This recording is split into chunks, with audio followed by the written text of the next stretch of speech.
వికారాబాద్ జిల్లా లగచర్లలో కలెక్టర్ అధికారులపై దాడి కేసు బీఆర్ఎస్ లో అలజడి సృష్టిస్తోంది. రిమాండ్ రిపోర్టులో కేటీఆర్ పేరు ఉండటంపై గులాబీ పార్టీ శ్రేణుల్లో ఆందోళన వ్యక్తమవుతోంది. నిన్న రాత్రి నందినగర్లోని కేటీఆర్ ఇంటికి హరీష్ రావు పార్టీ ఎమ్మెల్యేలు సీనియర్లు వెళ్లారు. భవిష్యత్ కార్యాచరణపై కేటీఆర్, హరీష్ ఇతర నేతలు చర్చించినట్లు తెలుస్తోంది. అయితే కేటీఆర్ ఆధ్వర్యంలో లగచర్లకు వెళ్లాలని బీఆర్ఎస్ నేతలు భావిస్తున్నట్లు సమాచారం. కలెక్టర్పై దాడి కేసులో అరెస్ట్ అయిన వారి కుటుంబాలను పరామర్శించడానికి వెళ్తామంటూ బీఆర్ఎస్ నేతలు చెబుతున్నారు.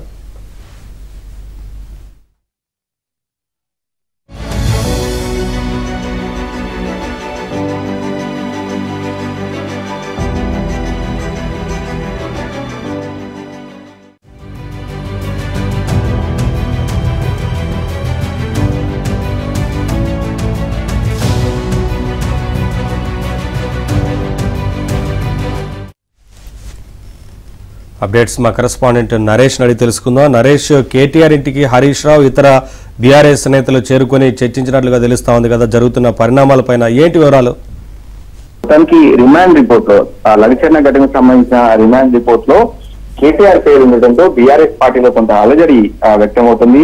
ఈ అంశం మీద ఇప్పటికే పార్టీ నాయకులతో కేటీఆర్ సంప్రదింపులు జరుపుతున్నారు. గత రాత్రి మధ్యరాత్రి వరకు కూడా మాజీ మంత్రి హరీష్ రావు బీఆర్ఎస్ పార్టీలో మరొక కీలక నేతగా ఉన్నారు.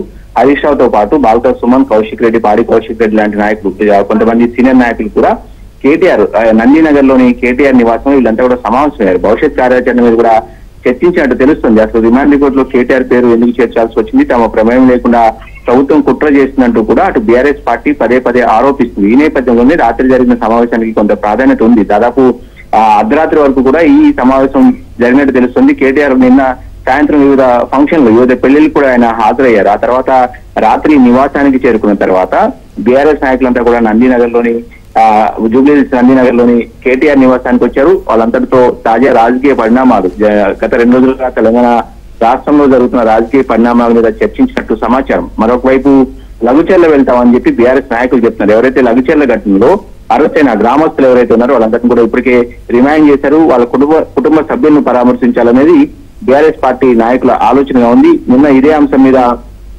కేటీఆర్ కూడా పట్నం నరేందర్ రెడ్డి నివాసంలో ఆయన ఇదే అంశాన్ని చెప్పారు. ఖచ్చితంగా లఘుచర్లకు వెళ్తాము, లఘుచర్లలో అరెస్ట్ అయిన వారి కుటుంబ సభ్యులను పరామర్శిస్తాము, లఘుచర్ల నుంచే, కొడంగల్ నుంచే ముఖ్యమంత్రి రేవంత్ రెడ్డి భరతం పడతామంటూ కూడా కేటీఆర్ కొన్ని సంచలన కామెంట్స్ నేను చేశారు. ఈ నేపథ్యంలోనే ప్రస్తుతం కేటీఆర్ అయితే జూబ్లీహిల్స్ నందినగర్ లోని ఆయన నివాసంలోనే ఉన్నారు. బీఆర్ఎస్ నాయకులు కూడా మరికొంతమంది కాసేపట్లో కేటీఆర్ ని కలిసే అవకాశం కనిపిస్తుంది. తాజా రాజకీయ పరిణామాలు, భవిష్యత్ కార్యాచరణ ఏ విధంగా ముందుకు వెళ్ళాలి ఈ కేసులో అనే అంశం మీద చర్చలు జరుగుతున్నాయి బీఆర్ఎస్ పార్టీలో. ఇంకొక వైపు మాజీ ముఖ్యమంత్రి కేసీఆర్ అయితే ప్రస్తుతం ఫామ్ హౌస్ లో ఉన్నారు. ఆయనతో కూడా సంప్రదింపులు జరుపుతున్న సమాచారం. ఈ తాజా రాజకీయ పరిణామాలు నిజానికి ముఖ్యమంత్రి సొంత జిల్లా, అదేవిధంగా ముఖ్యమంత్రి నియోజకవర్గం కావడం కూడా ప్రభుత్వం అటువైపు చాలా సీరియస్ గా తీసుకుంది. ఈ అంశాన్ని స్వయాన కలెక్టర్ మీద దాడి చేయడం అనేది ప్రభుత్వం సహించట్లేదు. కలెక్టర్లంతా కూడా ఇప్పటికే నిరసన వ్యక్తం చేస్తారు. ఐఏఎస్ ఆఫీసర్ అసోసియేషన్ ఇప్పుడే ఈ దాడిని ఖండించింది.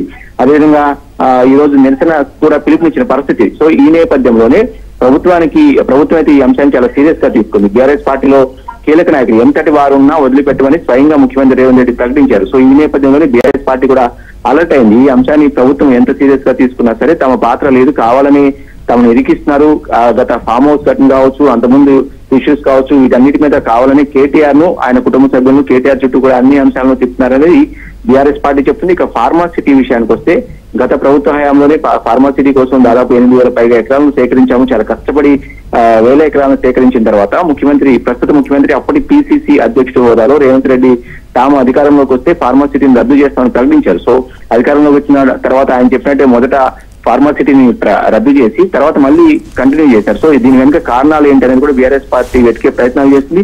ఇందులో భాగంగానే ముఖ్యమంత్రి సొంత అల్లుడు, రేవంత్ రెడ్డి సొంత అల్లుడు సత్యనారాయణ రెడ్డికి సంబంధించిన ఫార్మా కంపెనీల కోసమే సో ఈ కార్యక్రమాన్ని తీసుకుంది, ప్రభుత్వం భూసేకరణ చేస్తుంది బలవంతంగా అనేది కూడా పదే పదే ఆరోపిస్తుంది. అదేవిధంగా ముఖ్యమంత్రి సోదరుడు తిరుపతి రెడ్డి షాడో ముఖ్యమంత్రిగా వ్యవహరిస్తారని కూడా బీఆర్ఎస్ పార్టీ ఆరోపిస్తుంది. సో ఈ అన్ని అంశాలను కూడా ప్రజల్లోకి తీసుకెళ్లాలి, క్షేత్రస్థాయిలో బలంగా ప్రజల్లోకి తీసుకెళ్లి ప్రజా ఉద్యమాన్ని నిర్మించాలనేది బీఆర్ఎస్ పార్టీ ఆలోచన ఉంది. ఏదేమైనప్పుడు కూడా రిమాండ్ రిపోర్ట్ లో బీఆర్ఎస్ వర్కింగ్ ప్రెసిడెంట్ కేటీఆర్ పేరు ఉండడం మాత్రం కొంత సంచలనం సృష్టిస్తుంది. సొంత పార్టీలో కూడా కొంత అలజడి కనిపిస్తుంది. సో ఇప్పుడు కేటీఆర్ కనుక ఈ కేసు చుట్టుకుంటే ఏం చేయాలి అనే దాని మీద కూడా బీఆర్ఎస్ పార్టీ కీలక నాయకులు, సీనియర్ నాయకులంతా కూడా సమాలోచనలు జరుపుతున్నారు.